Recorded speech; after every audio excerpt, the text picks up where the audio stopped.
안녕하십니까. 행복한 금요일입니다. 지난밤도 평안하셨는지요?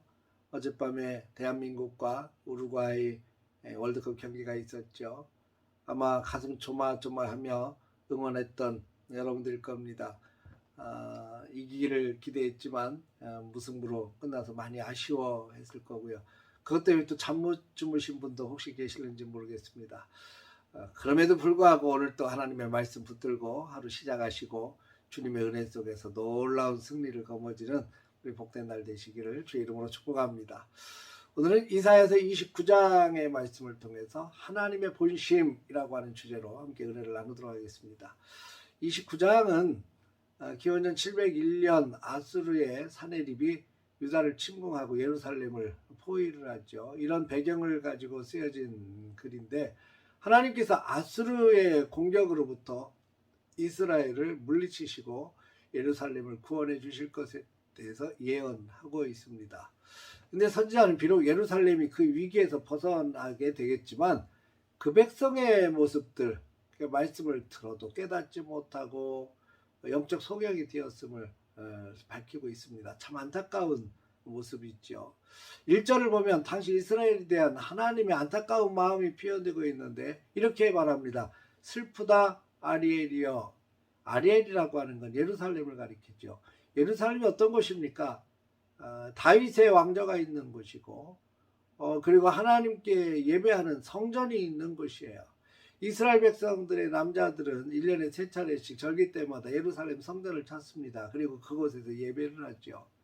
예배를 드리는 귀한 토성이, 하나님의 은혜가 충만해야 될 토성이 아무런 감동도 없이 은혜도 없이 그렇게 그저 왔다만 가는 그런 도성이 돼버리고 말았어요. 형식적인 의식을 주기적으로 그냥 반복하는 그런 도성이 돼버리고 말았죠. 결국에는 하나님께서 이 예루살렘이 장차 번제단의 숯불처럼 점점 사그라들 것이라고 예언을 하고 계십니다.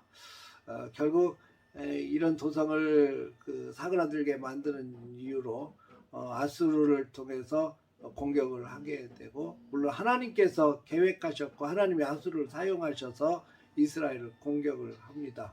하나님의 주권에 의해서 일어나는 일들이죠. 그때가 되면 예루살렘이 장기간 포위가 되고 또 그 결과로 인해서 주민들이 극도로 아주 쇠약해지리라고 이렇게 말씀하십니다. 그러나 하나님께서는 이내 예루살렘을 다시 구원하실 것을 말씀하시죠. 하나님께서 비록 유다 지도자들 또 백성들의 죄악으로 인해서 징계를 하시지만, 이방 나라를 들어서 치시지만 결국에는 하나님께서 또다시 이스라엘 백성들에게 긍휼을 베푸셔서 건져주시고 하나님의 백성으로 또 세워가시는 것을 보게 됩니다. 근데 중요한 것은 이스라엘의 영적 상태입니다. 그러나 하나님의 긍휼, 하나님의 손길로 이렇게 회복이 되면 하나님께로 마음을 돌려야 되고 하나님께 귀를 기울여야 되고 하나님의 역사를 눈으로 보아야 되지 않겠습니까? 그런데 이 무지한 이스라엘 백성들의 모습이 바뀌지가 잘 않는 겁니다. 9절부터 11절, 12절, 13절을 보면 그 당시 백성들의 영적 상태를 이렇게 적나라하게 표현하죠. 유다가 하나님을 의지하기보다 세상을 의지하고 하자는 힘이 더 커요. 그러니까 그들이 말씀을 듣고도 깨닫지 못하는 영적 소경들이 되었기 때문에 자꾸 세상 힘을 의지하게 되는 거죠.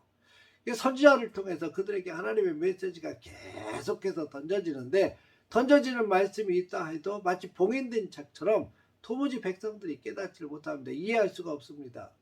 그처럼 이스라엘 백성들이 영적 무지, 혼돈으로 나아가게 됐고, 그 앞장서서 그들을 인도했던 지도자들의 책임이 훨씬 더 컸습니다. 선지자들도 그랬고 선견자들, 그 당시 선지자들은 술에 취해서 비틀거렸다 그랬어요.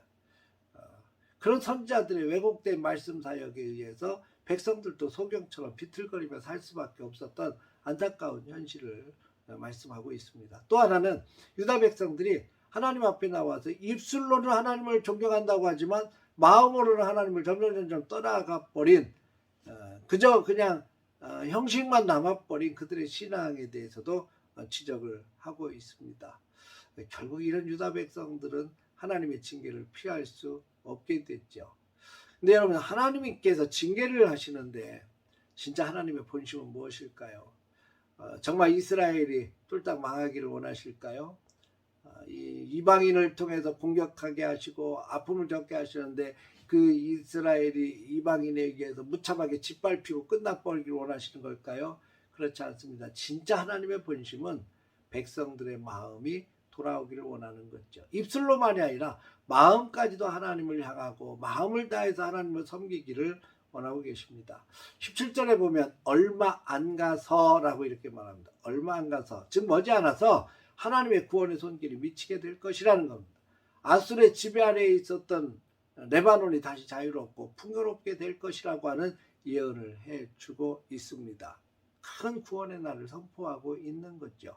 이것이 후에는 이제 바빌론으로 포로로 잡혀갔던 이스라엘 백성들이 돌아오게 되는 날도 되고, 더 나아가서는 예수님께서 이 땅에 오셔서 우리들에게 선포하시는 그 복음의 역사가 있는 날, 십자가를 지시고 구원을 이루시는 놀라운 날이 될 것을 말씀하고 있습니다. 그날에는 소경이 눈을 뜨고 포로된 자가 자유함을 얻고 기머거리가 듣게 되는 그 놀라운 회복의 역사, 그 십자가를 통해서 이루어지는 것 아니겠습니까? 이게 복음이죠.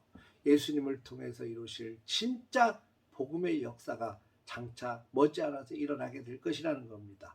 우리가 바로 그 은혜를 입어서 구원받았고 하나님의 백성 된 것입니다. 여러분, 십자가의 은혜는요, 생각하면 생각할수록 가슴이 뛰고 감사한 일이지요.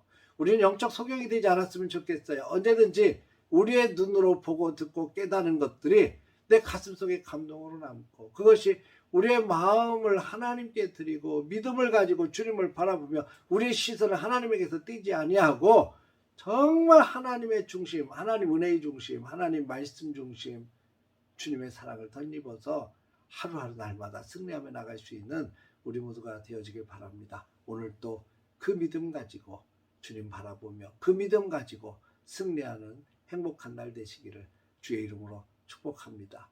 할렐루야.